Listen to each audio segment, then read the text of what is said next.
Okay, I'm going snub nose crazy. This began a few weeks ago with my no dash Model 60 stainless steel 38 special unloaded. Aren't I good? That barrels or those cylinders are clean. Those chambers are clean. I don't know what that is.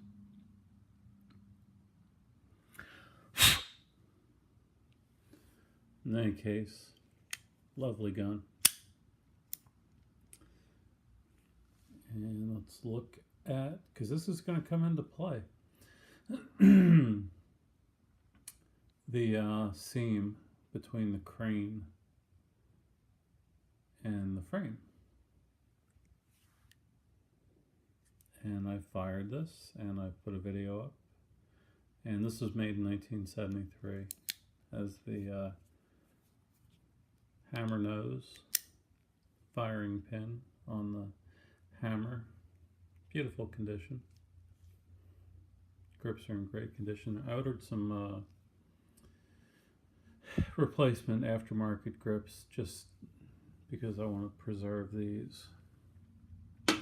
So I ordered from Grab a Gun.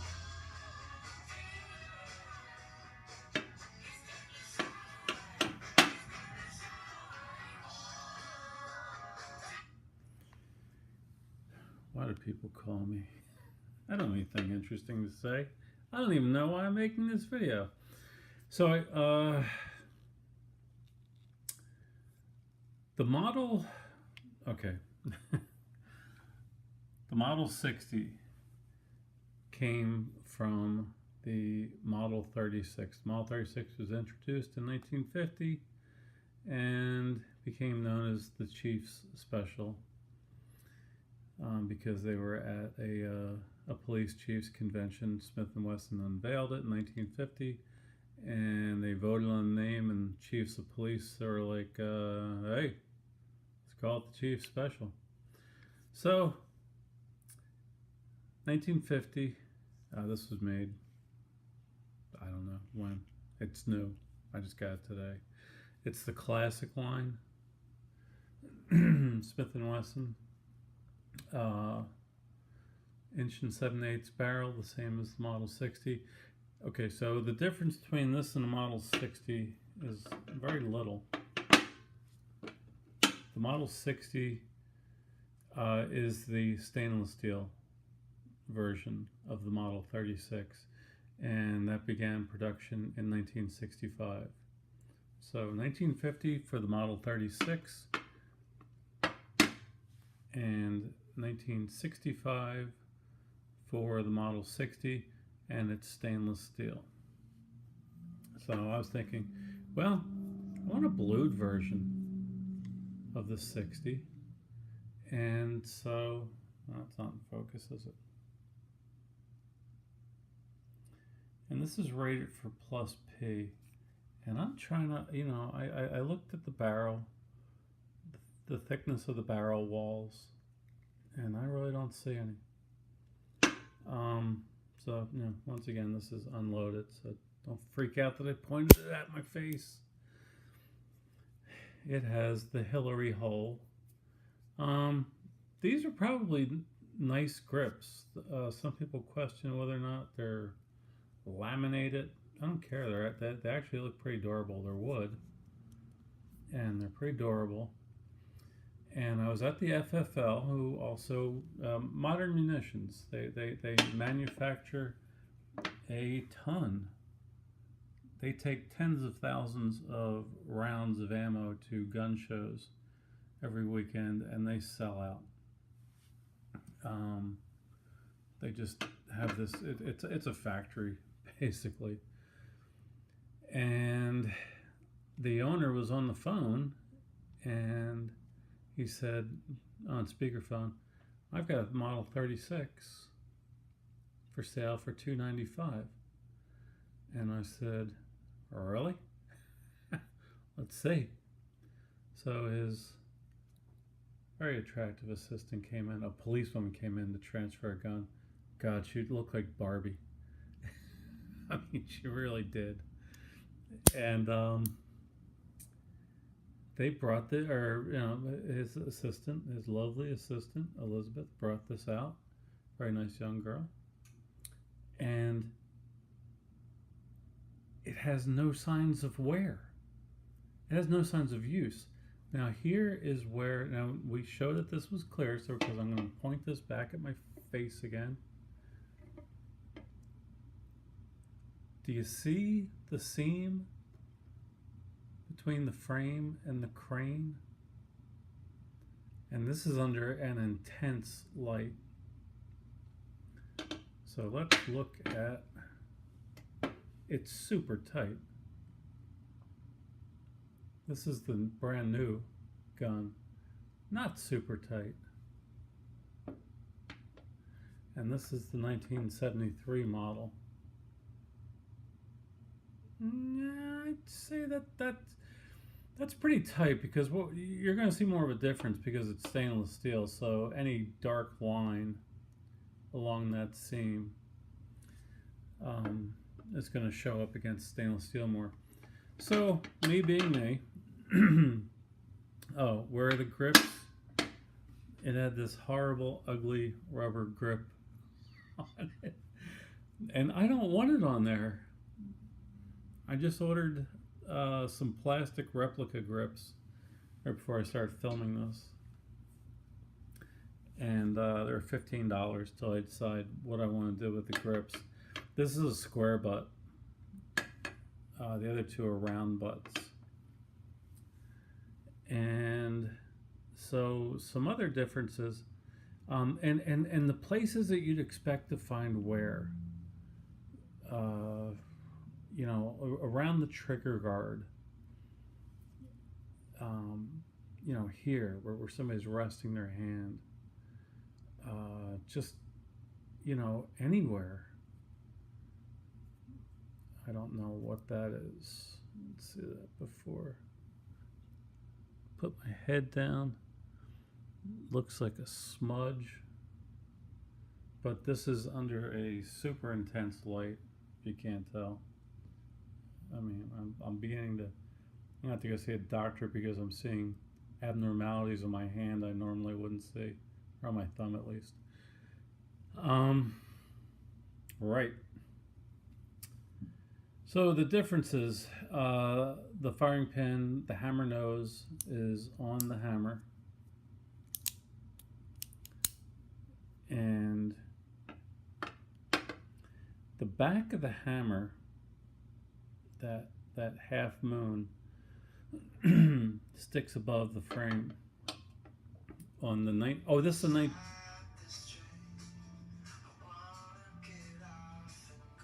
This is my wife calling. I can't take the speed. I can't take the phone calls. Jeez. I didn't even know what I was saying.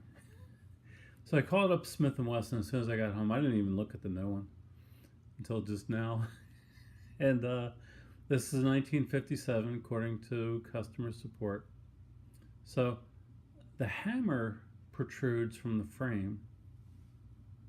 That little half moon disc on the 57 Model 36 and the 1973 Model 60 both share that super aggressive medieval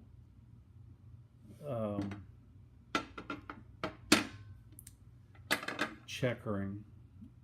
This is like a bear trap. It's crazy. That's not going to slip out of your hand. And with the new classic line, it has the Hillary hull. Oh, yum. It doesn't stand out. I mean, if I put this in normal light, you're not going to see it because it's black, but on the stainless pistols, it just really stands out. So this one, the half, it still has that half moon circle on it, but it's within the frame. And this is also part of the the little locking mechanism for the Hillary hole. That little plate on the side. Just, it's like 5 more added pieces. As if somebody's ever going to use that. So in any case, it has checkering, but it's not nearly as aggressive. The other ones hurt. So you cock that, and this one, so it also has the firing pin inside. Let's see if we can see. It's the firing pin, like any kind of modern pistol would have, a revolver. There isn't a transfer bar. That doesn't work by way of a transfer bar like a Ruger. The hammer will just hit that that firing pin. The firing pin's on a spring, but you have to have your finger on the trigger for it to contact. And since my finger wasn't on the trigger, it didn't. Okay, any other differences? We got the Hillary hole covered. This is plus P, like I said, but I paid half the price for this one. This is the one I wanted. I wanted the one without the Hillary hole. Oh, in another way, where you can see the score mark from the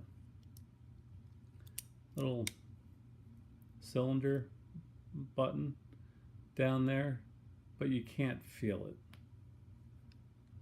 So I don't think this is a gun that was used much at all. So if I run my fingernail along there, I can't feel that in the least.